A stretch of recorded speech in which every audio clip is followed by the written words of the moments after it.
혈당 수치는 정상인데 내 몸은 왜 자꾸 무너지는 걸까요? 이 질문에 대한 답을 모른다면 여러분의 건강 관리는 밑빠진 독에 물 붓기가 될 수 있습니다.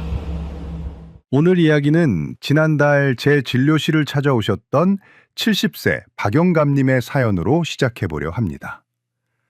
박영감님은 평생을 나무와 함께 살아오신 베테랑 목수셨습니다. 은퇴하신 뒤에도 소일거리로 손주들에게 줄작은 의자를 만드는 게 유일한 낙이라고 하셨죠. 그런데 진료실에 들어오시는 영감님의 표정이 너무나 어두웠습니다. 자리에 앉자마자 떨리는 목소리로 이렇게 말씀하시더군요. 선생님, 저는 억울해서 잠이 안 옵니다. 병원에서 시키는 대로 꼬박꼬박 약 먹고 현미밥만 먹으면서 20년을 버텼습니다. 혈당 수치도 120 안쪽으로 꽉 잡혀 있고요. 그런데 왜 제 손은 점점 남의 살처럼 느껴지는 겁니까? 어제는 평생 제 몸처럼 다루던 대패를 손에서 놓쳐서 발등을 찍을 뻔했습니다. 나무의 결이 손끝에서 느껴지질 않아요. 영감님은 거칠어진 두 손을 내밀며 거의 울먹이셨습니다. 손끝이 찌릿찌릿하고 감각이 무뎌지는 증상, 발바닥에 두꺼운 가죽을 덧댄 것 같은 답답함, 그리고 어딘가에 살짝 부딪히기만 해도 시퍼렇게 멍이 들고 잘 없어지지 않는 현상. 여러분도 혹시 이런 증상을 겪고 계시나요? 많은 분들이 이걸 단순히 나이 탓이려니 혹은 당뇨가 오래돼서 생기는 어쩔 수 없는 합병증이려니 하고 체념하십니다. 하지만 박영감님의 검사 결과에는 충격적인 반전이 숨어 있었습니다. 혈액 검사 결과 영감님의 혈중 비타민C 농도는 지극히 정상이었습니다. 부족하지 않았다는 뜻이죠. 그런데 영감님의 몸은 왜 마치 비타민C가 하나도 없는 사람처럼 손발이 저리고 혈관이 터지는 증상을 보였을까요? 여기에 바로 현대의학이 주목하는 놀라운 역설이 숨어 있습니다. 이것은 단순한 영양 부족이 아닙니다. 혈액 속에는 영양분이 넘쳐나는데 정작 여러분의 세포는 굶어 죽어가고 있는 기이한 현상입니다. 의학적으로는 이것을 세포 내 괴혈병이라고 부릅니다. 옛날 뱃사람들이 신선한 채소를 못 먹어서 걸렸던 그 괴혈병이 21세기 대한민국에서 약 잘 챙겨 먹는 당뇨 환자들의 몸속에서 소리 없이 일어나고 있다는 겁니다. 도대체 왜 이런 일이 벌어지는 걸까요? 혈액 속에 있는 영양분은 왜 세포라는 방문을 열고 들어가지 못하고 문 밖에서 서성거리고만 있을까요? 오늘 저는 여러분께 그 비밀을 낱낱이 풀어드리려 합니다. 단언컨대 오늘 이 내용을 끝까지 들으신다면 여러분이 그동안 겪었던 원인 모를 통증과 피로감의 정체를 깨닫게 되실 겁니다. 오늘 강연은 크게 3가지로 진행됩니다. 첫째, 비타민C를 드실 때 절대 범해서는 안 되는 치명적인 실수 2가지를 알려드리겠습니다. 이걸 모르면 오히려 응급실에 가실 수도 있습니다. 둘째, 당뇨 환자의 세포 문 앞에서 벌어지는 치열한 전쟁의 실체를 아주 쉽게 보여드리겠습니다. 셋째, 그래서 도대체 어떻게 먹어야 세포를 살릴 수 있는지 당장 실천 가능한 구체적인 방법을 단계별로 짚어드리겠습니다. 박영감님은 제 설명을 듣고 생활 습관을 바꾸신 지 딱 3개월 만에 다시 공방으로 돌아가셨습니다. 여러분에게도 그런 기적이 일어날 수 있습니다. 아니, 반드시 일어날 겁니다. 본격적인 이야기를 시작하기 전에 오늘 영상이 기대되신다면 좋아요 버튼 한 번만 눌러주세요. 여러분의 따뜻한 관심이 제가 더 좋은 의학 정보를 전해드리는데 정말 큰 힘이 됩니다. 자, 그럼 이제 위험한 함정부터 피해볼까요? 그런데 여러분, 몸에 좋다는 비타민C가 당뇨 환자에게는 자칫하면 독이 든 성배가 될 수 있다는 사실 알고 계셨나요? 아무것도 모르고 무작정 드시다가는 혈당을 잡으려다 오히려 사람을 잡는 위험천만한 상황이 벌어질 수 있습니다. 박 영감님도 처음에 이 함정에 빠져서 정말 큰일이 날 뻔하셨습니다. 제가 비타민C가 당뇨에 좋다고 말씀드렸더니 그날부터 당장 드시기 시작하셨대요. 그런데 며칠 뒤 새벽에 저에게 다급하게 전화를 하셨습니다. 선생님, 큰일 났습니다. 아침에 비타민C를 먹고 혈당을 쟀는데 수치가 300이 넘게 나왔어요. 분명히 어제 저녁도 적게 먹고 잤는데 이게 무슨 날벼락입니까? 너무 놀라서 인슐린 주사를 평소보다 2배나 더 놨는데 갑자기 식은땀이 나고 손이 떨려서 죽는 줄 알았습니다. 여러분, 여기서 박영감님이 저지른 실수가 무엇일까요? 이건 정말 중요합니다. 바로 가짜 고혈당이라는 함정에 빠지신 겁니다. 이해하기 쉽게 비유를 하나 들어볼까요? 비타민C와 포도당은 화학적으로 구조가 너무나 비슷하게 생겼습니다. 마치 얼굴이 똑같은 일란성 쌍둥이 형제와 같습니다. 형은 포도당이고 동생은 비타민C라고 해보죠. 우리가 집에서 쓰는 자가혈당 측정기는 손끝에 피를 검문소처럼 검사해서 포도당이 몇 명이나 지나가는지 세는 기계입니다. 그런데 이 기계가 생각보다 똑똑하지 않습니다. 혈액 속에 비타민C라는 동생이 지나가는데 기계는 이걸 형인 포도당으로 착각해버리는 겁니다. 실제 혈당은 120이라 아주 정상인데 기계는 비타민C까지 합쳐서 300이라고 엉터리 보고를 하는 거죠. 이게 왜 무서운지 아시겠습니까? 기계만 믿고 어이구 혈당이 높네? 하면서 인슐린 주사를 더 놓거나 혈당약을 더 드시면 어떻게 될까요? 실제로는 정상이던 혈당이 바닥으로 곤두박질 치면서 저혈당 쇼크가 옵니다. 심하면 의식을 잃고 쓰러질 수도 있는 정말 아찔한 상황인 겁니다. 그래서 제가 첫 번째 절대 원칙을 정해드립니다. 비타민C를 드셨다면 적어도 2시간 동안은 혈당을 재지 마십시오. 혈액 속에 있는 비타민C 농도가 떨어지고 쌍둥이 동생이 다 지나갈 때까지 기다리셔야 합니다. 가장 좋은 건 혈당 검사를 다 마치고 나서 비타민C를 드시는 겁니다. 이 순서만 바꿔도 응급실 갈 일은 막을 수 있습니다. 두 번째 함정은 바로 돌입니다. 네, 여러분이 걱정하시는 신장결석, 요로결석 맞습니다. 비타민C를 고용량으로 드실 때 가장 많이들 걱정하시는 부분이죠. 스웨덴에서 남성 2만 3천 명을 무려 11년 동안이나 추적 관찰한 연구가 있습니다. 결과를 보니 비타민C를 많이 먹은 그룹이 결석이 생길 위험이 2배 정도 높았다고 합니다. 이 이야기를 들으면 거봐 역시 위험하잖아 하고 겁부터 나시죠? 하지만 여기에는 중요한 전제 조건이 빠져 있습니다. 결석은 비타민C 때문이라기보다는 물이 부족해서 생기는 병입니다. 이것도 강물에 비유해 보겠습니다. 비타민C가 대사되고 나면 옥살산이라는 찌꺼기가 나옵니다. 이게 칼슘이랑 만나면 조약돌처럼 굳어지는데요. 만약 강물이 콸콸 시원하게 흐른다면 어떨까요? 바닥에 작은 조약돌이 있어도 물살에 휩쓸려 그냥 떠내려갑니다. 우리 몸 밖으로 배출되는 거죠. 그런데 가뭄이 들어서 강물이 말라버리면 어떻게 됩니까? 물 흐름이 느려지니까 조약돌들이 떠내려가지 못하고 강바닥에 차곡차곡 쌓입니다. 그게 점점 커져서 바위가 들고 강을 막아버리는 겁니다. 이게 바로 신장결석입니다.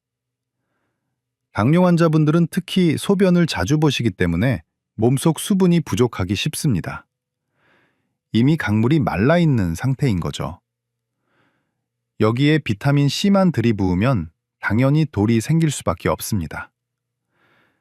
그래서 두 번째 절대 원칙입니다. 비타민C를 드신다면 물은 선택이 아니라 필수 처방전입니다. 하루에 2리터, 큰 생수병 하나 정도는 드셔야 합니다. 물을 충분히 드셔서 소변 색깔이 맑게 유지된다면 결석 걱정은 하실 필요가 없습니다. 흐르는 강물에는 이끼가 끼지 않는 법이니까요. 자, 정리를 한번 해볼까요? 비타민C는 당뇨 환자에게 꼭 필요하지만 잘못 쓰면 독이 됩니다. 혈당 측정 전에 먹지 말 것, 그리고 물 없이 먹지 말 것, 이 두 가지만 지키시면 안전장치는 완벽하게 채우신 겁니다. 그런데 여러분, 이렇게 귀찮고 조심해야 할 것도 많은데 왜 굳이 비타민C를 챙겨 먹어야 할까요? 그냥 안 먹으면 편하지 않을까요? 절대 그렇지 않습니다. 불편함을 감수하고서라도 비타민C를 꼭 드셔야만 하는 생물학적인 절박한 이유가 있습니다. 바로 세포로 들어가는 문, 글루트 수용체 앞에서 벌어지는 치열한 생존 전쟁 때문입니다. 다음 파트에서는 이 전쟁터 한복판으로 여러분을 안내하겠습니다. 왜 여러분의 비타민C는 번번이 문전박대를 당하고 있는지 그 억울한 사연을 들어보시죠. 오늘 정보가 도움이 되고 계신가요? 그렇다면 구독 버튼 꾹 눌러주시고 알림 설정까지 해주시면 감사하겠습니다. 건강 정보는 타이밍이 생명입니다. 제가 올리는 영상을 가장 먼저 받아보실 수 있습니다. 자, 그럼 우리 몸속 전쟁터로 한번 들어가 보실까요? 자, 이제 우리 몸속 가장 깊은 곳, 세포 앞에서 벌어지는 전쟁터로 가보겠습니다. 왜 혈액 검사에서는 비타민C가 정상인데 정작 내 손발은 저리고 아픈지 그 이유를 명쾌하게 보여드리겠습니다. 상상력을 조금만 발휘해 볼까요? 여러분의 몸을 거대한 도시라고 생각해 보세요.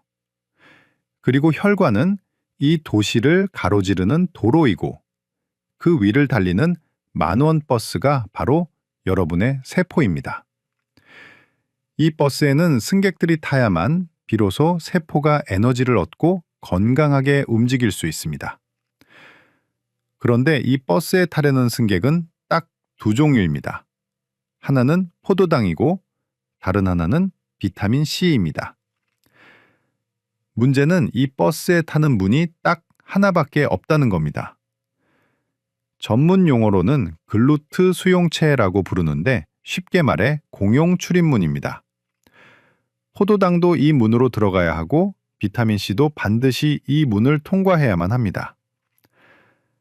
그런데 당뇨병 환자분들의 혈관 도로는 어떤 상황일까요? 말 그대로 출근 시간대 혼잡, 지옥철과 똑같습니다. 혈당이 높다는 건 도로 위에 포도당 승객이 어마어마하게 많다는 뜻이죠. 버스 문이 열리는 순간을 상상해 보세요. 힘세고 숫자가 압도적으로 많은 포도당들이 우르르 몰려가서 문을 꽉 막아버립니다. 상대적으로 숫자가 적은 비타민C는 어떻게 될까요? 문 근처에도 못 가보고 뒤로 밀려납니다. 끼어들 틈이 없는 거죠. 이게 바로 비극의 시작입니다. 버스 밖, 그러니까 혈액 속에는 비타민C가 분명히 서성거리고 있습니다. 그래서 병원에서 피를 뽑아 검사하면 비타민C 수치 정상입니다 라고 나오는 겁니다. 하지만 정작 버스 안, 즉 세포 내부는 어떨까요? 비타민C 승객이 단 한 명도 못 탔으니 텅 비어 있습니다. 이것이 바로 제가 앞서 말씀드린 세포 내 괴혈병의 실체입니다. 특히 우리 몸의 신경세포나 눈의 망막세포는 비타민C가 아주 많이 필요한 곳입니다. 비타민C가 들어가서 활성산소라는 독소를 청소해주고 망가진 곳을 수리해줘야 하거든요. 그런데 문이 막혀서 수리공이 들어오지를 못하니 신경은 점점 녹슬고 망가질 수밖에요. 그래서 박영감님처럼 손끝이 저리고 감각이 무뎌지고 남의 살처럼 느껴지는 합병증이 오는 겁니다. 여기서 여러분이 꼭 아셔야 할 또 하나의 중요한 사실이 있습니다. 동물들은 몸속에서 비타민C를 스스로 만들어낸다는 이야기 들어보셨죠? 개나 고양이나 소는 비타민C를 따로 챙겨 먹지 않아도 됩니다. 간에서 알아서 합성을 하거든요.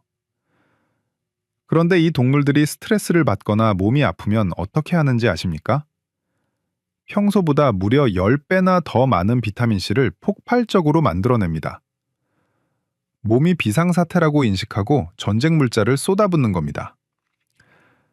그런데 만물의 영장이라는 우리 인간은 안타깝게도 비타민C를 만드는 능력을 잃어버렸습니다. 오로지 입으로 먹어서 채워야만 합니다. 하물며 당뇨병이라는 만성염증과 싸우고 있는 여러분의 몸은 지금 24시간 비상사태와 같습니다. 전쟁 중인데 물자가 끊긴 셈이죠.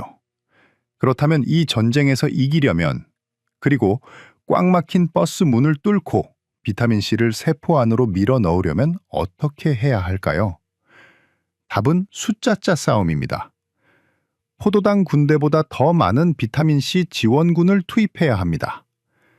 버스 문 앞에 포도당이 100명이 서 있다면 비타민C를 1000명, 2000명 보내서 기어이 문을 뚫고 들어가게 만들어야 합니다. 이게 바로 우리가 단순히 권장량을 넘어서 메가도스라고 부르는 고용량 요법을 해야만 하는 과학적인 이유입니다. 단순히 좋아서 많이 먹는 게 아닙니다. 살아남기 위해, 세포문을 열기 위해 압도적인 물량 공세를 퍼붓는 겁니다. 자, 원리를 아시니까 이제 고개가 끄덕여지시죠? 아, 그래서 내가 약을 먹어도 손발이 저렸구나. 아, 그래서 남들보다 더 많이 먹어야 하는구나. 이 원리를 이해하셨다면 여러분은 이미 치료의 절반은 성공하신 겁니다. 그렇다면 구체적으로 얼마나, 어떻게 먹어야 이 전쟁에서 승리할 수 있을까요? 무턱대고 많이 먹으면 아까 말씀드린 것처럼 배탈이 나거나 고생할 수 있습니다. 그래서 제가 준비했습니다. 내 몸에 딱 맞는 황금 용량을 찾는 계단식 복용법, 그리고 비타민C라는 장수를 돕는 최고의 부관들까지 다음 파트에서 아주 상세하게 숟가락으로 떠먹여 드리듯이 알려드리겠습니다. 지금 머릿속이 맑아지는 기분이 드시나요? 그렇다면 댓글에 이해라고 2글자만 적어주세요. 어렵게만 느껴지던 의학 지식이 여러분의 것이 되었다는 신호로 알겠습니다.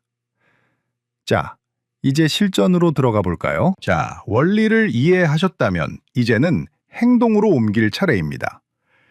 전쟁터에 나가는 군인에게 가장 중요한 건 내 몸에 딱 맞는 무기와 갑옷을 갖추는 일이겠죠. 비타민C 복용도 마찬가지입니다.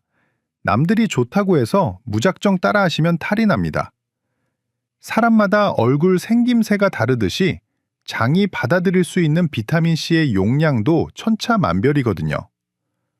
그래서 제가 오늘 여러분께 제안하는 방법은 바로 내 몸에 맞는 옷 치수 찾기 전략입니다. 옷을 살 때 입어보고 사듯이 비타민C도 내 몸에 맞춰가며 서서히 늘려가는 겁니다. 이걸 전문 용어로는 장내성 한계 찾기라고 하는데 아주 쉽습니다. 딱 3단계만 기억하세요. 1단계는 적응기입니다. 오늘부터 딱 일주일 동안은 아침 식사 직후에 1000mg 한 알만 드세요.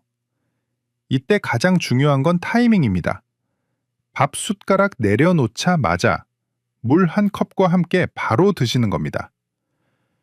위장에 음식물이 가득 차 있을 때 비타민C가 들어가야 위벽을 자극하지 않고 속이 편안합니다. 게다가 식사 중에 생긴 발암물질들이 몸에 흡수되는 걸 비타민C가 그 자리에서 막아주니 일석이조죠. 일주일 동안 속이 쓰리거나 설사가 없다면 2단계 증량기로 넘어갑니다. 이제는 아침 먹고 1000mg, 저녁 먹고 1000mg, 이렇게 하루 총 2000mg을 드시는 겁니다.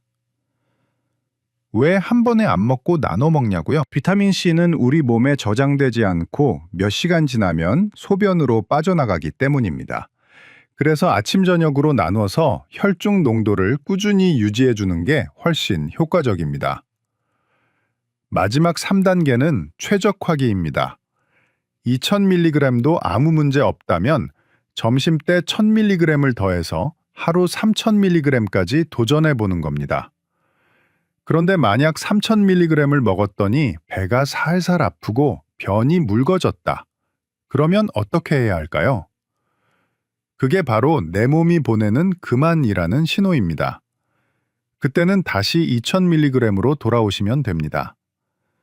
그 용량이 바로 여러분에게 딱 맞는 맞춤 정장 사이즈인 셈입니다.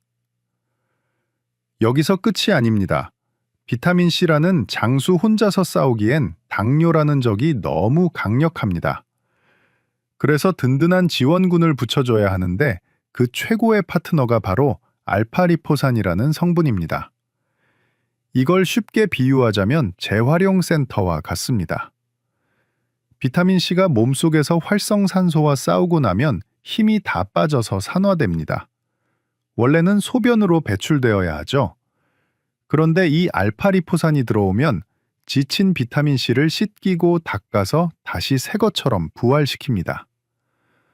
한 번 쓰고 버릴 걸 두 번, 세 번 다시 쓰게 해주니 효율이 얼마나 좋겠습니까? 게다가 이 성분은 그 자체로도 인슐린 저항성을 개선해서 혈당을 낮추는 효과가 탁월합니다. 하루에 600mg 정도 같이 드시면 금상첨화입니다. 하나만 더 보태자면 당뇨약으로 메트포르민 드시는 분들 많으시죠? 이 약을 오래 드시면 우리 몸에서 비타민 B12가 고갈됩니다. 이게 부족하면 손발 저림이 더 심해질 수 있어요. 그러니까 비타민C, 알파리포산, 그리고 비타민 B군 복합제, 이 세 가지가 바로 당뇨 합병증을 막아내는 최강의 삼각편대입니다. 어떻습니까? 복잡해 보이지만 정리하면 간단합니다. 식사 직후에 먹는다. 조금씩 늘려서 내 몸에 맞는 양을 찾는다. 그리고 재활용 센터인 알파리포산을 곁들이린다. 이 간단한 원칙들이 박영감님의 인생을 어떻게 바꿔놓았을까요?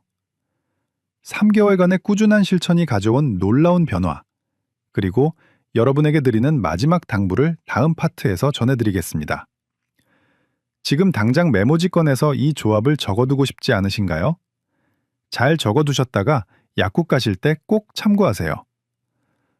오늘부터 실천하실 분이 계시다면 댓글에 숫자 2를, 혹시 이미 이렇게 드시고 계신 분이 있다면 댓글에 숫자 2를 남겨주세요. 여러분의 실천이 다른 분들에게도 큰 동기부여가 됩니다. 자, 이제 감동적인 피날레가 기다리고 있습니다. 자, 긴 여행을 마치며 오늘 이야기를 핵심만 딱 3가지로 요약해 드리겠습니다. 이 3가지만 기억하셔도 오늘 여러분은 정말 큰 걸 얻어가시는 겁니다.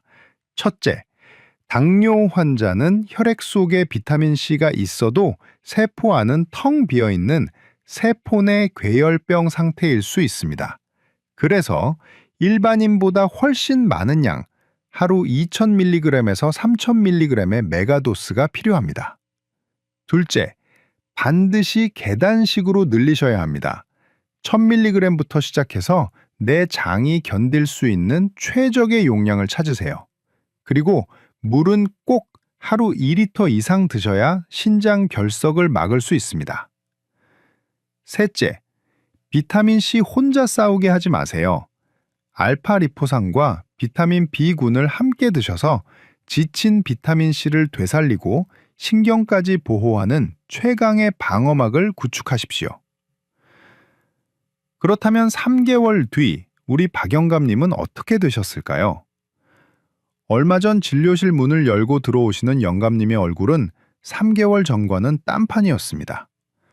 어두운 그림자는 사라지고 얼굴에 화색이 돌았죠. 자리에 앉으시자마자 가방에서 투박하지만 정성스럽게 깎은 나무 도마 하나를 꺼내 제 책상 위에 올려두셨습니다. 선생님, 이거 제가 직접 깎은 겁니다. 이제 손끝에 나무의 거친 결이 느껴집니다. 에페를 잡은 손에 힘이 들어가니 이제야 제가 다시 산 것 같습니다. 정말 고맙습니다. 영감님의 그 한마디가 의사로서 제 가슴을 얼마나 뛰게 했는지 모릅니다. 당화혈색소 수치도 7점대 중반에서 6점대 후반으로 떨어졌지만 숫자보다 더 중요한 건 영감님이 다시 삶의 기쁨을 되찾으셨다는 사실이었습니다. 여러분, 당뇨병은 숫자를 관리하는 병이 맞습니다.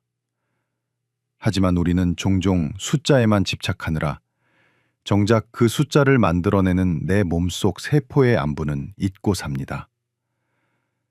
혈당약은 혈관이라는 도로를 청소해 주지만 그 도로 위를 달리는 세포라는 자동차를 움직이게 하는 건 결국 영양입니다. 약만 믿고 방심하지 마세요. 하지만 너무 두려워하지도 마세요. 오늘 제가 알려드린 대로 내 몸의 세포가 보내는 배고픔의 신호를 알아채고 부족한 것을 채워준다면 여러분의 몸은 반드시 응답합니다.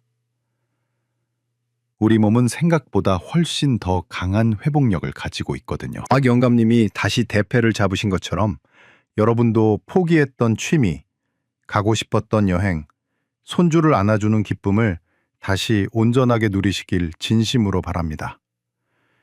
제가 진료실에서 매일 목격하는 그 기적 같은 변화가 이제 여러분의 가정에서도 일어나기를 기도하겠습니다. 오늘 이 영상이 여러분의 막막했던 마음에 작은 등불이 되었기를 바랍니다. 오늘 내용이 좋으셨다면 구독과 좋아요 버튼을 눌러주세요. 여러분의 건강한 100세를 위해 저는 언제나 가장 신뢰할 수 있는 의학 정보로 여러분 곁을 지키겠습니다. 마지막으로 나는 반드시 건강해진다 라는 다짐을 담아 댓글에 건강 2글자만 남겨주세요. 긍정적인 말은 긍정적인 몸을 만듭니다. 지금까지 여러분의 건강 멘토였습니다. 감사합니다. 매일 흰머리를 없애기 위해 하고 계신 행동들. 당장 멈춰야 합니다. 흰머리 없애려다 머리카락을 전부 잃을 수도 있습니다. 제 진료실 문을 박차고 들어오신 70세 박철수 어르신의 이야기입니다. 평소 성격이 급하고 불같은 분이신데 그날은 잔뜩 주눅이 든 표정으로 모자를 푹 눌러 쓰고 오셨습니다. 제가 어디 불편하시냐고 묻기도 전에 어르신이 모자를 훌러덩 벗으셨는데 정말 깜짝 놀랐습니다. 두피 전체가 불에 데인 것처럼 시뻘겋게 달아올라 있었고 곳곳에 물집이 잡혀 진물이 흐르고 있었습니다. 어르신은 울먹이면서 말씀하셨습니다. 유튜브에서 생강을 갈아 바르면 흰머리가 검게 변한다는 영상을 보고 따라했는데 처음에는 좀 화끈거려도 효과가 나타나는 명연 반응인 줄 알고 참으셨다는 겁니다. 결국 어르신은 흰머리를 없애기는커녕 심각한 접촉성 피부염 진단을 받고 한 달 넘게 고생하셔야 했습니다. 심한 염증증 때문에 오히려 멀쩡하던 머리카락까지 한 움큼씩 빠지는 탈모까지 겪으셨습니다.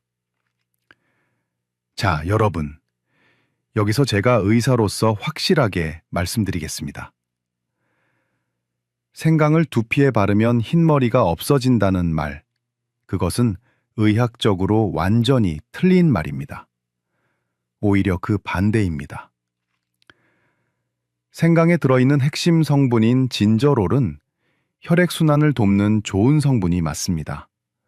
하지만 이것을 피부에 직접 바르면 이야기가 달라집니다. 진저롤은 멜라닌 생성을 억제하는 미백 효과가 있습니다.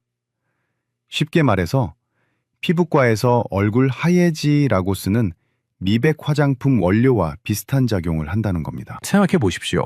우리는 지금 흰머리를 검게 만들고 싶어서 멜라닌 색소가 필요한 상황입니다. 그런데 거기에 멜라닌을 없애는 성분을 바른다면 어떻게 될까요?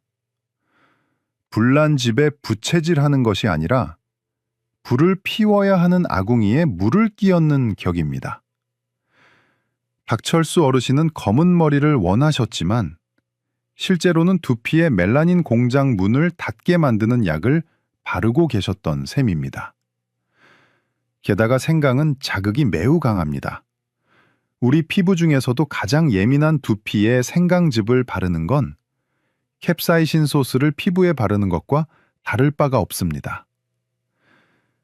이 이야기를 듣고 계신 여러분 중에서도 나도 한번 해볼까 하고 생각하셨던 분들 계실 겁니다. 오늘 정말 잘 오셨습니다. 여러분의 소중한 두피를 지켜드린 겁니다. 흰머리는 단순히 나이가 들어서 생기는 노화 현상만은 아닙니다.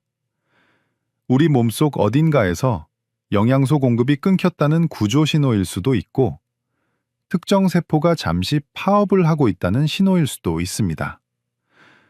오늘 저는 세계적인 의학 저널들이 밝혀낸 진짜 해결책을 알려드리겠습니다. 죽은 줄 알았던 머리카락 색소 세포를 다시 깨우는 방법. 그리고 우리가 매일 먹는 음식 중에서 무엇이 진짜 약이 되는지 아주 구체적이고 명쾌하게 정리해 드릴 겁니다.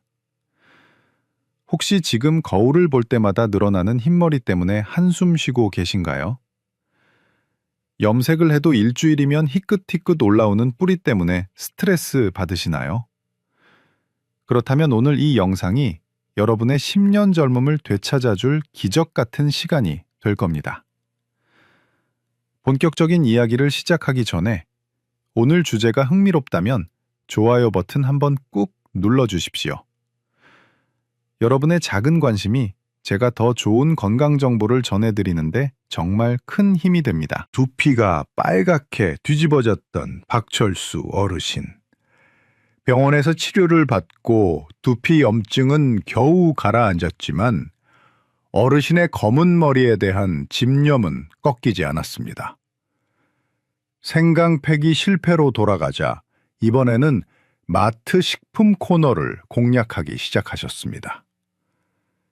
집 베란다에 검은 콩 두유를 상자째 쌓아두고 물 대신 드시고 밥에는 검은 깨를 숟가락으로 퍼 부어서 드셨다고 합니다. 심지어 흑임자 떡에 검은 쌀밥까지 온통 식탁이 까만색 뿐이었다고 해요. 어르신 생각은 단순했습니다. 까만 걸 많이 먹으면 내 머리카락도 까맣게 물들지 않겠냐는 것이었죠. 여러분도 혹시 이런 생각 해보신 적 있으신가요? 검은 콩이나 검은 깨가 탈모와 흰머리에 좋다는 이야기, 대한민국 국민이라면 누구나 들어보셨을 겁니다. 그런데 냉정하게 한번 여쭤보겠습니다. 그래서 효과를 보셨습니까? 아마 배만 부르고 흰머리는 그대로인 분들이 대부분이실 겁니다. 오늘 제가 여러분의 환상을 좀 깨드려야겠습니다. 우리가 속고 있는 첫 번째 착각은 바로 검은색 음식을 먹으면 머리가 검어진다는 색깔론입니다. 의학적으로 우리 몸은 그렇게 단순하게 작동하지 않습니다. 만약 먹는 음식의 색깔이 그대로 우리 몸에 반영된다면 당근을 많이 먹는 사람은 얼굴이 주황색이 되어야 하고 시금치를 많이 먹는 사람은 피부가 초록색이 되어야 맞지 않겠습니까? 하지만 그런 일은 일어나지 않습니다. 검은 콩과 검은 깨가 모발 건강에 좋은 식품인 것은 맞습니다. 하지만 그건 색깔이 검어서가 아닙니다. 그 안에 들어있는 양질의 단백질과 비타민, 그리고 나중에 설명해 드릴 특정 미네랄 때문입니다. 단순히 검은색 색소가 머리카락으로 이동해서 염색을 시켜주는 게 절대 아니라는 겁니다. 박철수 어르신처럼 다른 영양소는 무시한 채 오로지 검은 음식만 고집하다가는 오히려 영양 불균형이 와서 모발이 더 가늘어지고 푸석해질 수 있습니다. 색깔에 집착하지 마시고 그 안에 든 성분을 보셔야 합니다. 두 번째 착각은 더 심각합니다. 바로 잦은 염색이 해결책이라는 믿음입니다. 박철수 어르신은 거울을 볼 때마다 희끗희끗 올라오는 뿌리를 견딜 수가 없어서 2주에 한 번씩 집에서 염색약을 바르셨다고 합니다. 흰머리가 보이면 지저분해 보이니까 감추고 싶은 그 마음 저도 10분 이해합니다. 하지만 이 행동은 빈대 잡으려다 초가삼간 태우는 격입니다. 염색약의 원리를 아시면 깜짝 놀라실 겁니다. 대부분의 염색약에는 과산화수소라는 성분이 들어갑니다. 이 과산화수소는 머리카락의 큐티클 층을 강제로 열고 기존의 색소를 파괴한 뒤에 새로운 색을 입히는 역할을 합니다. 문제는 이 과산화수소가 우리 두피 밑에 있는 멜라닌 세포에게는 독약과도 같다는 사실입니다. 가뜩이나 늙고 지쳐서 일을 안 하는 멜라닌 세포에게 강력한 화학물질을 들이부으면 어떻게 될까요? 아예 숨통을 끊어놓는 것과 다름없습니다. 이건 마치 밭에 잡초가 자란다고 해서 강력한 제초제를 마구 뿌리리는 것과 같습니다. 잡초는 없어지겠지만 흙 자체가 병들어서 나중에는 어떤 작물도 자라지 못하는 황무지가 되어버립니다. 염색을 자주 할수록 나중에는 흰머리가 더 빨리 더 많이 올라오는 악순환에 빠지는 이유가 바로 이겁니다. 마지막 세 번째 착각은 바로 흰머리를 보일 때마다 족족 뽑아버리는 습관입니다. 어르신들 중에 심심풀이로 혹은 눈에 거슬려서 쪽집게 들고 흰머리 뽑는 분들 정말 많습니다. 그러면서 이런 말씀들 하십니다. 흰머리는 뽑으면 그 자리에서 두 가닥이 난다는데 진짜냐고 물으십니다. 결론부터 말씀드리면 그것은 거짓말입니다. 머리카락은 모낭이라는 주머니 하나에서 한 가닥씩 나옵니다. 뽑는다고 해서 모낭이 갑자기 분열해서 두 개가 되지는 않습니다.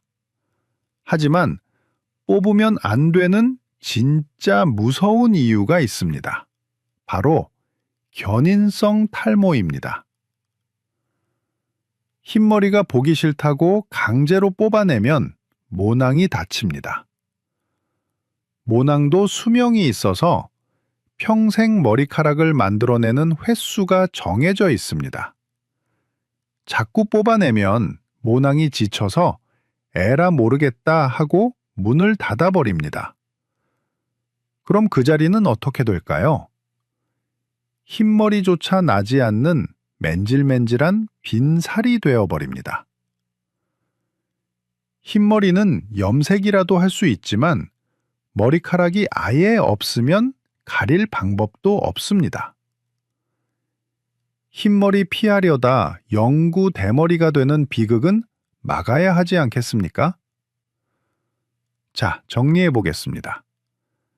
검은 음식만 믿는 것, 염색약을 밥 먹듯이 쓰는 것, 그리고 흰머리를 뽑는 것. 박철수 어르신이 열심히 했던 이 세 가지 행동이 사실은 흰머리를 더 악화시키고 두피를 망가뜨리는 지름길이었습니다. 지금 이 이야기를 들으시면서 아차 싶으신 분들 계실 겁니다. 내가 그동안 내 머리카락을 괴롭히고 있었구나 하고 깨달으셨다면 그것만으로도 이미 절반은 성공하신 겁니다. 멈추는 것이 치료의 시작이기 때문입니다. 그렇다면 도대체 왜 멀쩡하던 머리카락이 하얗게 변하는 걸까요? 유전이라서 어쩔 수 없는 걸까요? 아니면 나이 탓을 하며 포기해야 할까요? 여기서 희망적인 소식이 있습니다. 최근 과학자들이 밝혀낸 바에 따르면 흰머리를 만드는 세포들은 죽은 게 아니라 잠시 기절해 있는 상태일 가능성이 높다고 합니다. 마치 배터리가 방전된 휴대폰처럼 말입니다. 방전된 휴대폰은 충전기만 꽂아주면 다시 켜지죠. 우리 머리카락도 마찬가지입니다. 멈춰버린 색소 공장에 다시 전기를 공급하고 원료를 넣어주면 공장은 다시 돌아갑니다. 그렇다면 그 충전기와 원료가 과연 무엇일까요? 우리가 매일 먹는 밥상 위에 그 정답이 숨어 있습니다. 다음 파트에서는 세계적인 권위의 학술지 네이처가 밝혀낸 흰머리 재생의 비밀, 잠든 세포를 깨우는 진짜 열쇠에 대해 낱낱이 공개하겠습니다. 오늘 내용이 도움되셨다면 댓글에 숫자 1을 남겨주십시오. 여러분이 잘못된 상식에서 벗어나 진짜 건강을 찾으셨다는 신호로 알겠습니다. 제가 박철수 어르신께 제안한 것은 비싼 보약이 아닙니다. 동네 슈퍼마켓에서 쉽게 구할 수 있는 식재료 3가지입니다. 하지만 이 3가지는 우리 머리카락 공장의 페인트 공들을 깨우는 가장 강력한 기폭제입니다. 첫 번째 처방은 매일 아침 삶은 계란 2개입니다. 계란은 우리 주변에서 구할 수 있는 가장 완벽한 비타민 B12 공급원입니다. 아까 제가 비타민 B12가 페인트공들의 월급이라고 말씀드렸죠? 월급을 줘야 일을 합니다. 계란 노른자에는 이 월급이 꽉 차 있습니다. 하루에 계란 2개만 드시면 하루에 필요한 비타민 B12 권장량의 상당 부분을 채울 수 있습니다. 게다가 계란에는 비오틴이라는 성분도 들어있어서 머리카락 자체를 튼튼하게 만드는 기둥 역할까지 합니다. 아침에 눈 뜨자마자 물 한 잔 드시고 계란 2개가 드십시오. 공장 가동 버튼을 누르는 겁니다. 두 번째 처방은 오후 간식으로 아몬드 한 줌입니다. 이건 페인트공들에게 붓을 쥐어주는 과정입니다. 아몬드에는 구리가 풍부하게 들어 있습니다. 구리는 멜라닌 색소를 만드는 효소가 작동하기 위해 반드시 필요한 연료입니다. 전문 용어로는 타이로시나제라고 하는데 이름은 모르셔도 됩니다. 그냥 구리가 없으면 공장 기계가 안 돌아간다고만 기억하십시오. 하루에 딱 20알 정도면 충분합니다. 입이 심심할 때 과자나 사탕 대신 아몬드를 오독오독 씹어 드십시오. 고소한 맛과 함께 여러분의 머리카락 공장에 최고급 연료가 주입되는 겁니다. 만약 치아가 안 좋으시다면 갈아서 우유에 타드셔도 좋습니다. 세 번째 처방은 저녁 식탁에 해산물을 올리는 겁니다. 특히 조개나 게, 그리고 굴국 같은 해산물은 구리의 보고입니다. 육지에서는 따라올 식품이 없을 정도로 구리 함량이 압도적으로 높습니다. 일주일에 2-3번 정도는 된장찌개에 바지락을 듬뿍 넣거나 굴국밥을 드십시오. 박철수 어르신은 고기를 좋아하셔서 소고기도 추천해드렸습니다. 붉은 살코기나 소의 간에도 비타민 B12와 구리가 풍부합니다.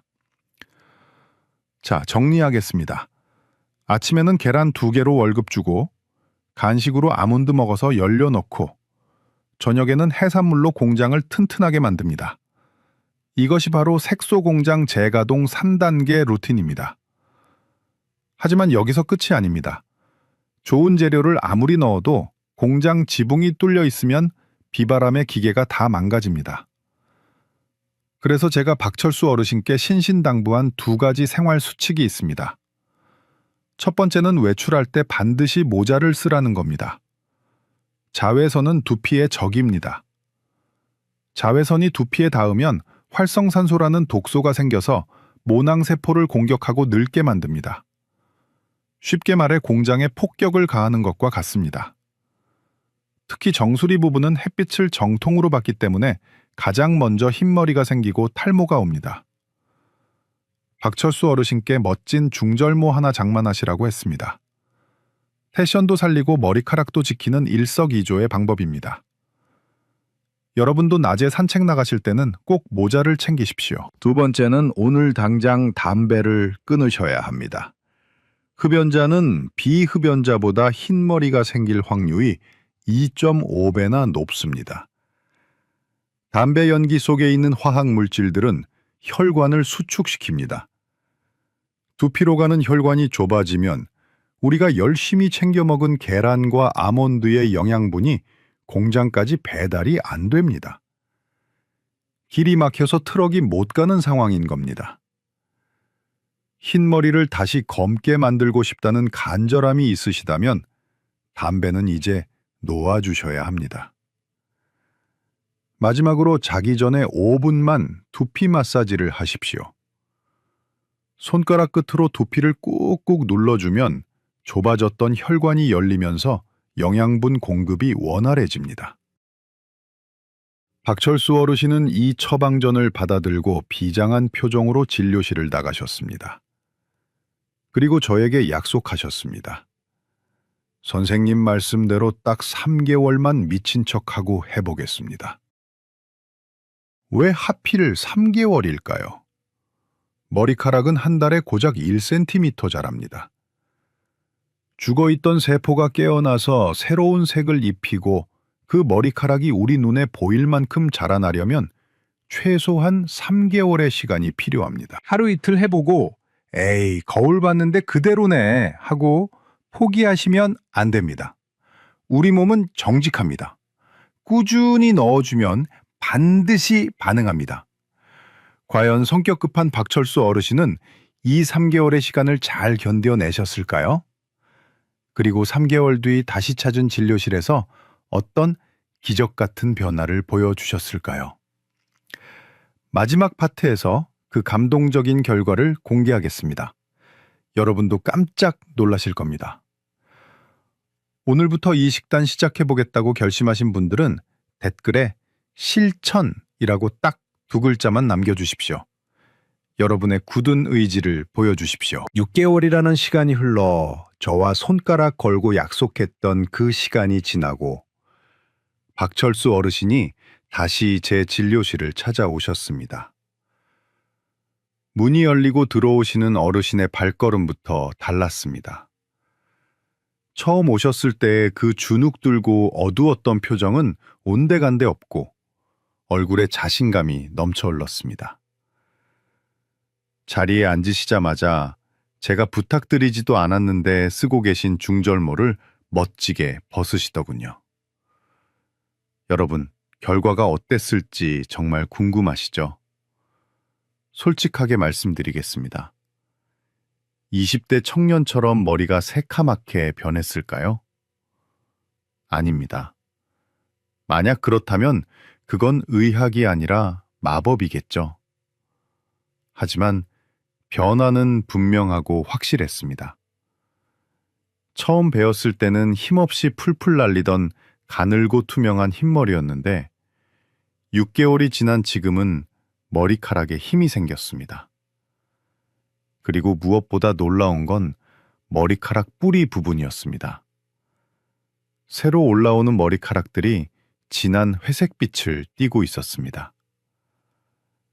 백지장처럼 하얗던 머리가 짙은 은회색으로 바뀌면서 전체적으로 숱도 훨씬 많아 보이고 분위기가 중후해지셨더라고요. 어르신이 활짝 웃으며 제게 이렇게 말씀하셨습니다. 선생님, 솔직히 처음 한 달은 긴가민가 했습니다. 그런데 3개월이 지나니까 머리 감을 때 빠지는 양이 확 줄어들더군요. 그리고 6개월이 지난 지금은 동네 친구들이 요즘 무슨 좋은 약 먹냐고 물어봅니다. 얼굴 색까지 좋아졌다고요. 사실 어르신이 좋아지신 건 머리카락뿐만이 아닙니다. 비타민 B12와 구리를 꾸준히 챙겨 드시면서 만성 피로가 사라지고 손발 저림도 없어지셨습니다. 머리카락 공장을 돌리려고 먹었던 영양소들이 우리 몸 전체의 활력을 되찾아준 겁니다. 이게 바로 우리 몸의 신비입니다. 머리카락 건강이 곧 전신 건강의 거울이라는 뜻입니다. 자, 이제 여러분 차례입니다. 박철수 어르신이 해내셨다면 여러분도 분명히 하실 수 있습니다. 오늘 배운 내용이 많아서 헷갈리신다고요? 걱정하지 마십시오. 제가 딱 3가지 핵심만 다시 정리해 드리겠습니다. 이것만 기억하고 오늘부터 실천하십시오. 첫째, 나쁜 짓을 멈추십시오. 생강을 두피에 바르거나 무턱대고 검은색 음식만 고집하지 마십시오. 그리고 흰머리 보인다고 뽑거나 독한 염색약으로 덮어버리려 하지 마십시오. 그것은 잠시 눈을 속일 수는 있어도 결국 머리카락 공장을 영원히 폐업시키는 지름길입니다. 둘째, 공장에 월급과 연료를 주십시오. 내일부터 아침 식탁에는 삶은 계란 2개를 올리십시오. 비타민 B10이라는 월급을 주는 겁니다. 그리고 오후에는 과자 대신 아몬드 한 줌을 드십시오. 굴이라는 연료를 넣어주는 겁니다. 저녁에는 맛있는 해산물이나 고기로 공장 기계를 튼튼하게 만드십시오. 아주 간단하고 맛있는 처방전입니다. 셋째, 기다림을 즐기십시오. 머리카락은 하루아침에 자라지 않습니다.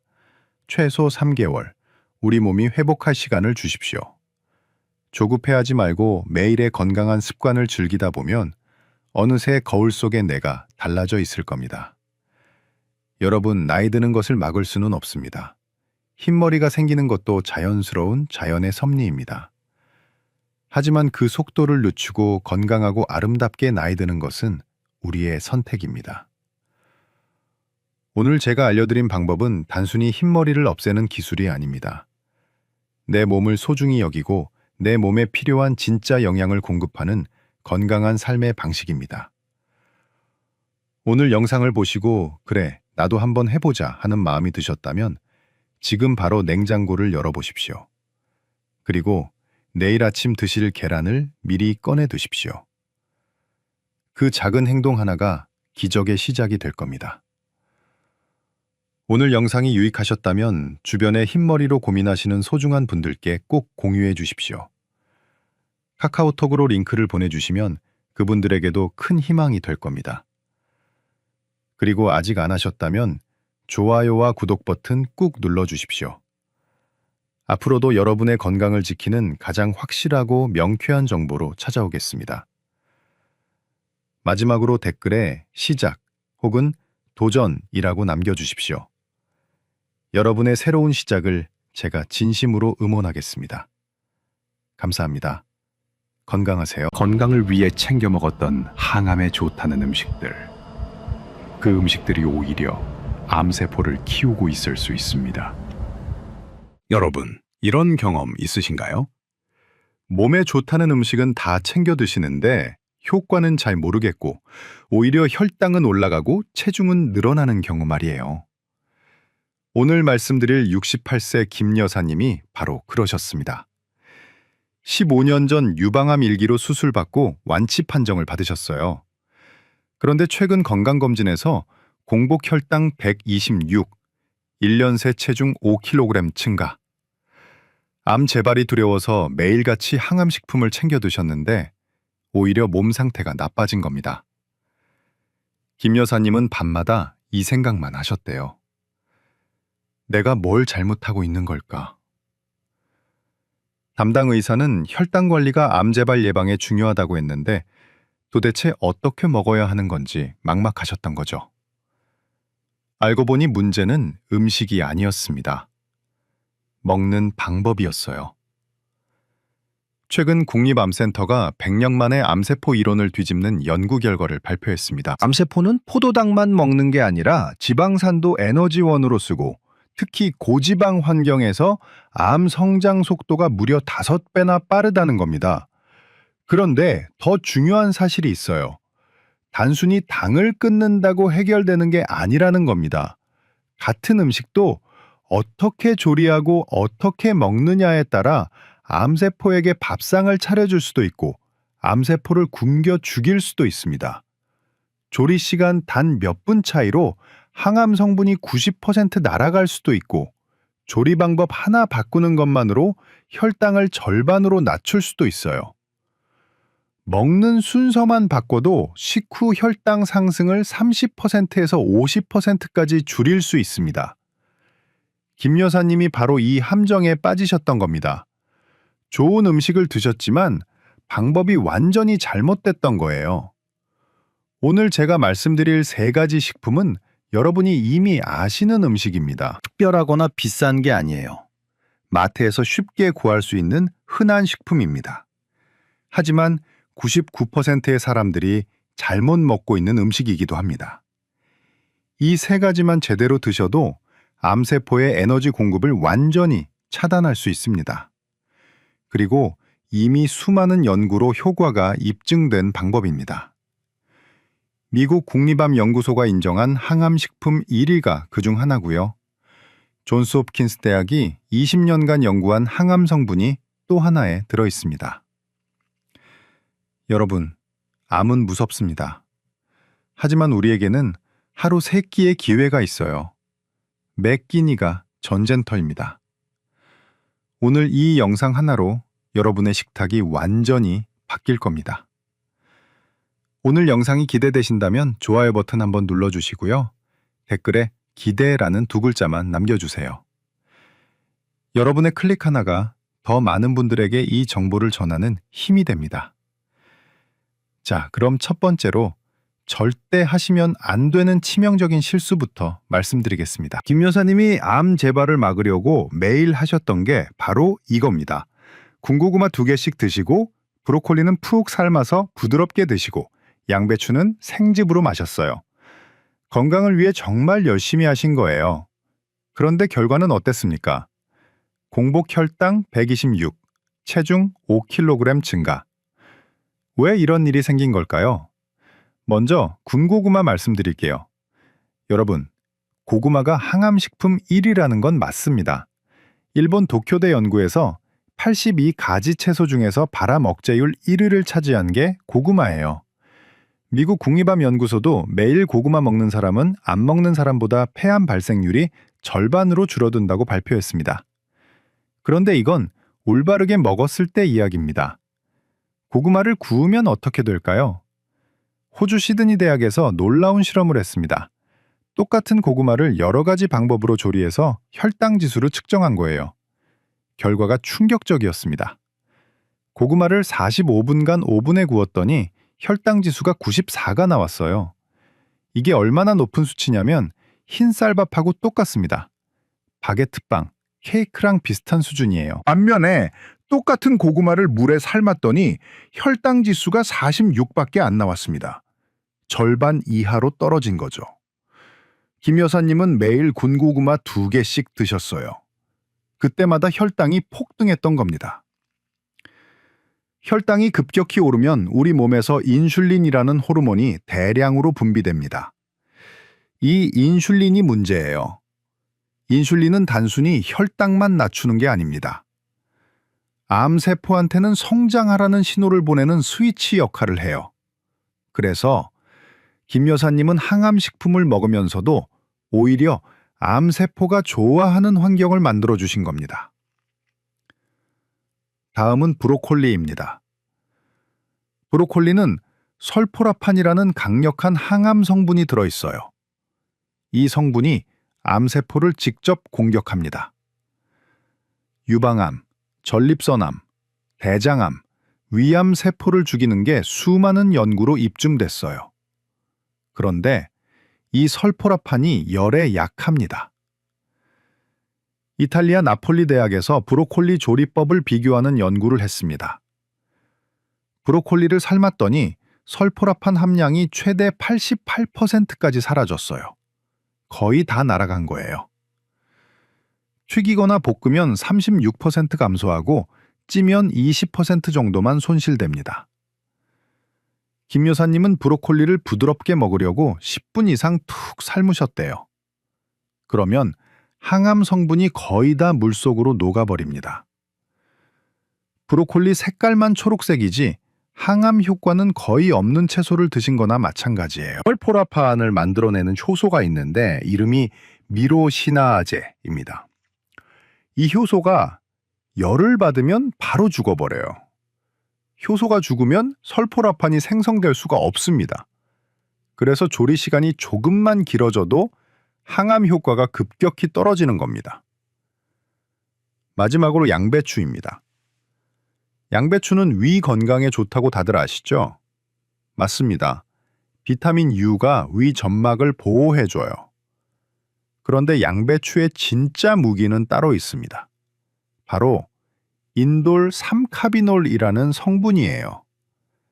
이 성분이 뭐 하는 물질이냐면 우리 몸속에 있는 과잉 에스트로겐을 배출시킵니다.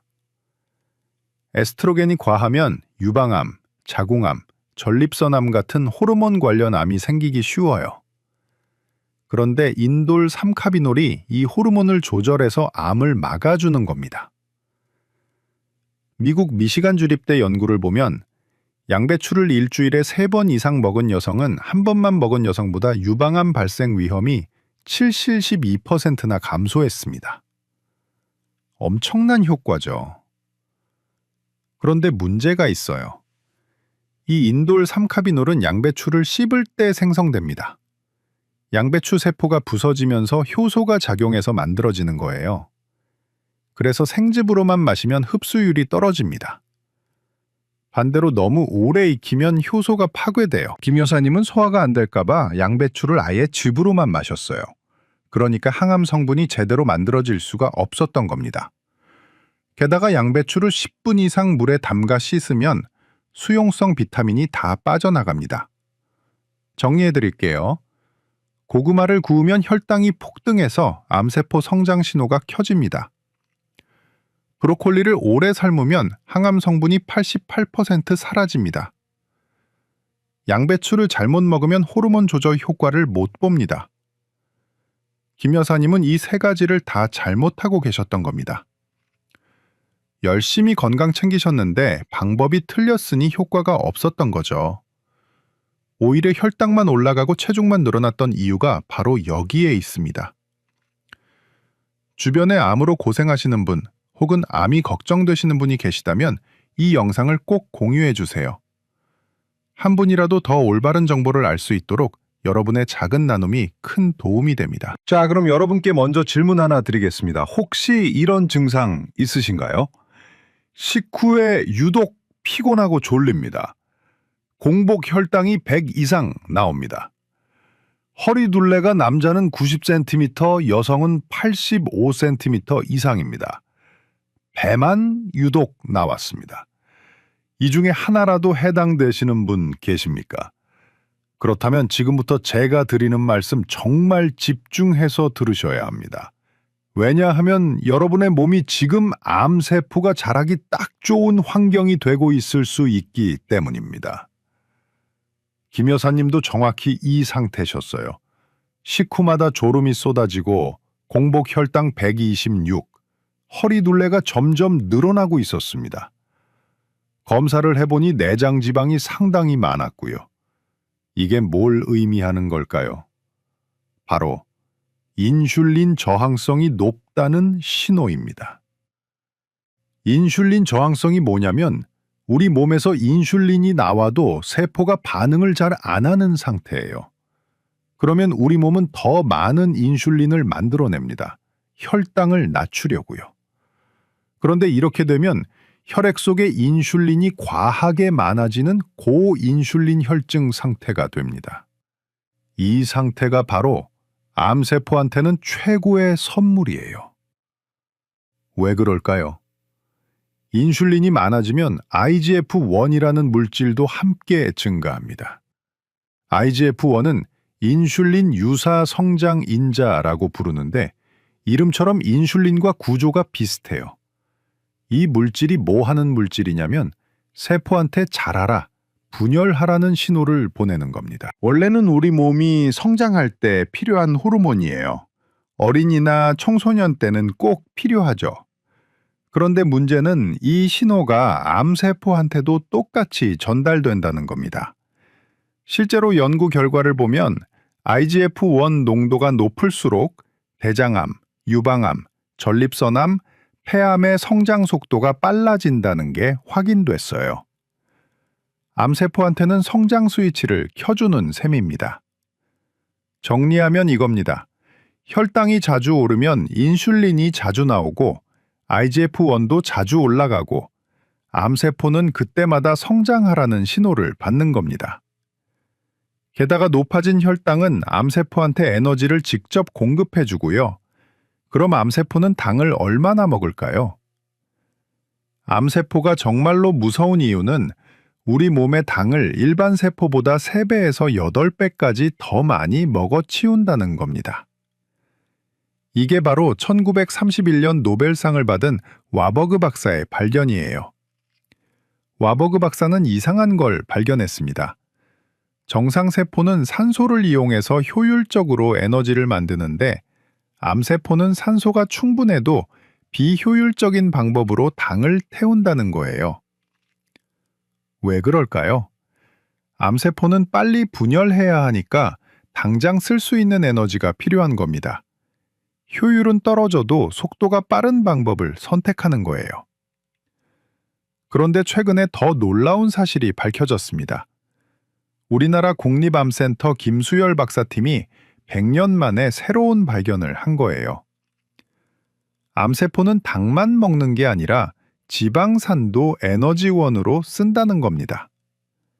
실험 결과가 충격적이었어요. 쥐한테 똑같은 칼로리를 주되 한쪽은 고지방 식사를, 다른 쪽은 고탄수화물 식사를 먹였더니 고지방을 먹인 쪽에서 암 성장 속도가 5배나 빨랐습니다. 반대로 지방산 섭취를 차단했더니 암 발생이 4분의 1로 줄어들었어요. 즉, 암세포는 당도 먹고 지방도 먹습니다. 게다가 인슐린과 IGF-1이라는 성장 신호까지 받으면 폭발적으로 자라는 겁니다. 김 여사님이 바로 이 상황이셨어요. 군고구마를 드실 때마다 혈당이 급등했고 인슐린이 과다 분비됐고 IGF-1도 함께 올라갔던 겁니다. 암세포 입장에서는 매일 성장 신호를 받고 에너지까지 풍부하게 공급받는 최고의 환경이었던 거죠. 여기에 더 무서운 게 있습니다.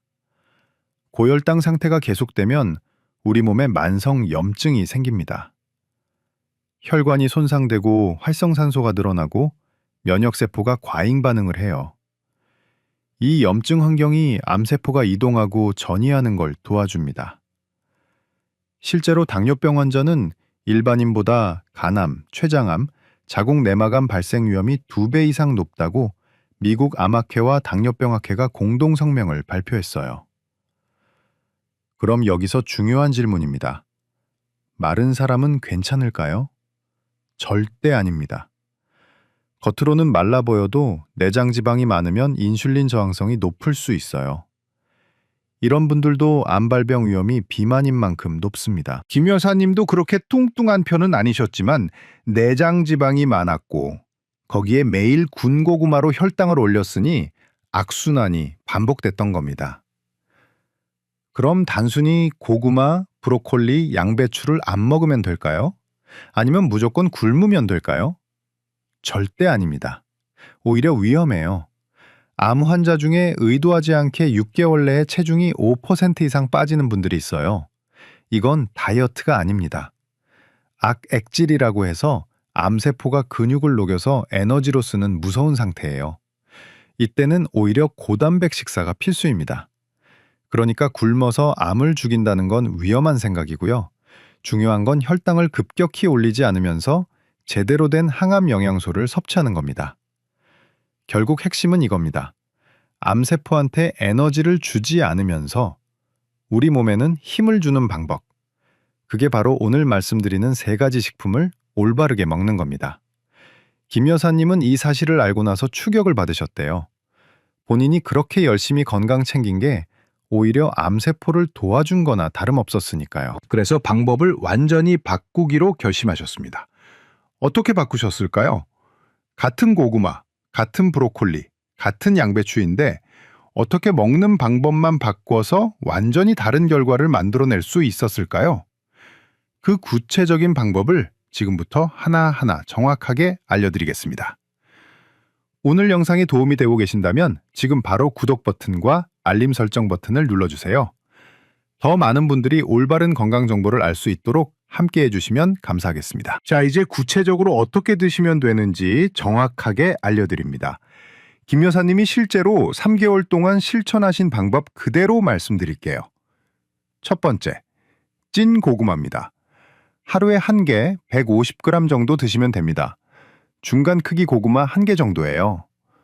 조리법은 이렇습니다. 고구마를 깨끗이 씻어서 껍질째 찜통에 넣고 20분 정도 찝니다. 절대 오븐에 굽지 마세요. 찌는 겁니다. 찌고 나서 바로 먹지 마시고 냉장고에 넣어서 식혔다가 드세요. 왜 식혀야 할까요? 고구마가 식으면 저항성 전분이 생깁니다. 저항성 전분은 소화가 천천히 되면서 장내 유익균의 먹이가 돼요. 혈당도 천천히 올라가고 포만감도 오래 유지됩니다. 드시는 타이밍도 중요합니다. 점심 식사 30분 전에 드세요. 왜냐하면 식사 전에 식이섬유를 먼저 드시면 이후에 먹는 음식의 혈당 상승을 막아주기 때문이에요. 절대 하시면 안 되는 건 군고구마, 튀긴 고구마입니다. 혈당이 폭등하니까 아무리 맛있어도 참으셔야 해요. 두 번째, 브로콜리입니다. 하루에 100g 정도 드시면 됩니다. 브로콜리 한 송이의 절반 정도예요. 조리법이 핵심입니다. 브로콜리를 꽃 부분과 줄기 부분으로 나눠서 얇게 썰어주세요. 그리고 5분에서 6분 정도 그대로 둡니다. 왜냐하면 썰어서 공기에 노출시키면 효소가 활성화되면서 항암 성분이 더 많이 만들어지기 때문이에요. 6분 뒤에 찐통에 넣고 딱 1분만 찝니다. 1분입니다. 색깔이 선명한 초록색으로 변하면 바로 꺼내세요. 절대 10분 이상 삶지 마세요. 항암 성분이 다 날아갑니다. 여기서 꿀팁 하나 드릴게요. 존스 홉킨스 대학 연구에서 밝혀진 방법인데요. 브로콜리를 찐 후에 겨자가루를 살짝 뿌려서 드세요. 겨자에 들어있는 효소가 브로콜리의 설포랍한 흡수율을 4배나 높여줍니다. 만약 겨자가 없으면 고추냉이나 와사비도 괜찮아요. 레몬즙을 뿌리는 것도 좋습니다. 비타민C가 항암 성분 활성화를 도와줘요. 브로콜리는 점심이나 저녁 식사 때 반찬으로 드시면 됩니다. 샐러드에 넣어도 좋고요.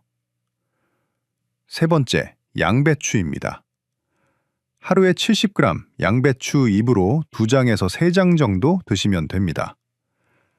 양배추는 생채로 드시거나 아주 살짝만 데쳐서 드세요. 생으로 드실 때는 얇게 채 썰어서 사과나 당근과 함께 샐러드로 만들면 좋습니다. 사과의 비타민C가 양배추의 영양소 흡수를 도와줘요. 데쳐서 드실 때는 끓는 물에 1분에서 2분만 살짝 데칩니다. 너무 오래 익히면 효소가 파괴되니까 주의하세요. 물에 10분 이상 담가 씻는 것도 피하셔야 합니다. 수용성 비타민이 빠져나가요. 양배추 즙은 어떻게 하냐고요? 즙을 내서 드시려면 사과나 당근을 함께 갈아서 드세요. 양배추만 갈면 흡수율이 떨어지니까요. 양배추는 아침이나 저녁 식사 때 반찬으로 드시면 됩니다. 자, 이제 가장 중요한 것 하나 더 말씀드립니다. 바로 먹는 순서입니다. 식사할 때 이 순서를 꼭 지키세요. 양배추와 브로콜리 같은 채소를 먼저 드시고, 그 다음에 생선이나 고기 같은 단백질을 드시고, 마지막에 고구마나 밥 같은 탄수화물을 드세요. 왜 이 순서가 중요할까요? 식이섬유를 먼저 먹으면 위장에서 그물망을 만들어요. 그러면 나중에 들어오는 당의 흡수 속도가 느려집니다. 이렇게만 해도 식후 혈당 스파이크를 30%에서 50%까지 줄일 수 있어요. 정리해 드릴게요. 아침에 일어나면 양배추 생채 샐러드 한 접시 먹습니다. 점심 식사 30분 전에 찐 고구마 식힌 거 1개 먹습니다. 점심 식사 때는 채소 반찬 먼저, 그 다음 단백질, 마지막에 밥 순서로 먹습니다. 저녁 식사 때는 브로콜리 1분 찐 거에 겨자 뿌려서 반찬으로 먹습니다.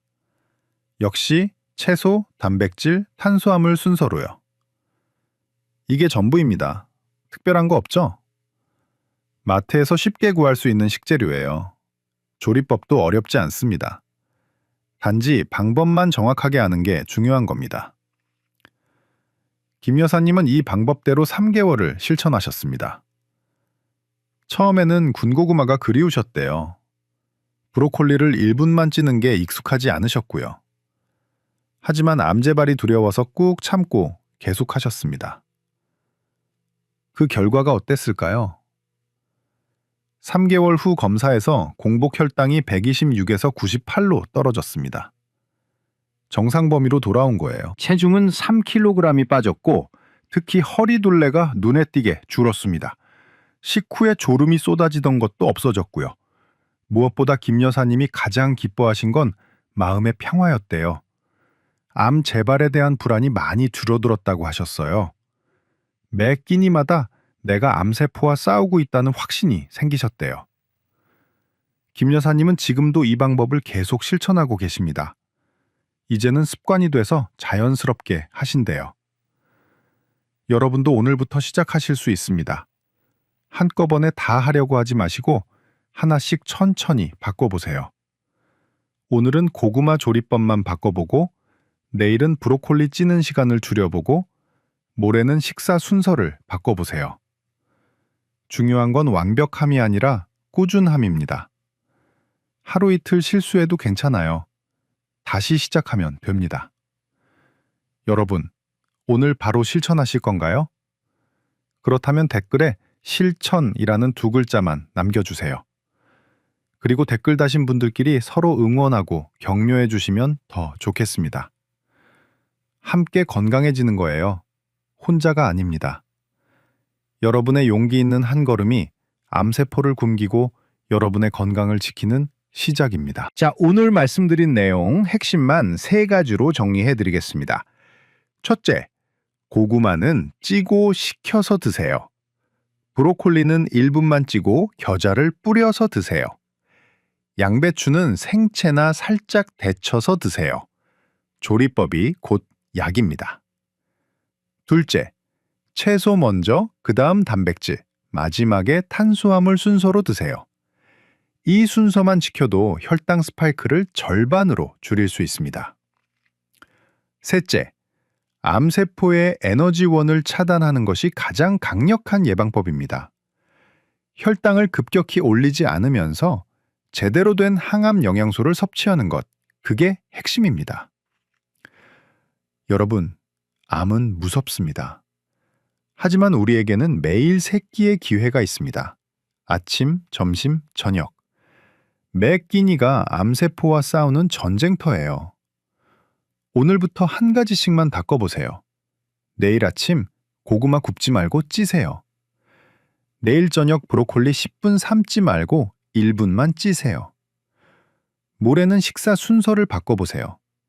작은 변화가 쌓이면 큰 결과를 만듭니다. 김 여사님이 그러셨던 것처럼요. 건강은 멀리 있지 않습니다. 여러분의 식탁 위에 있습니다. 오늘 이 영상이 여러분의 건강한 내일을 만드는 시작이 되길 바랍니다.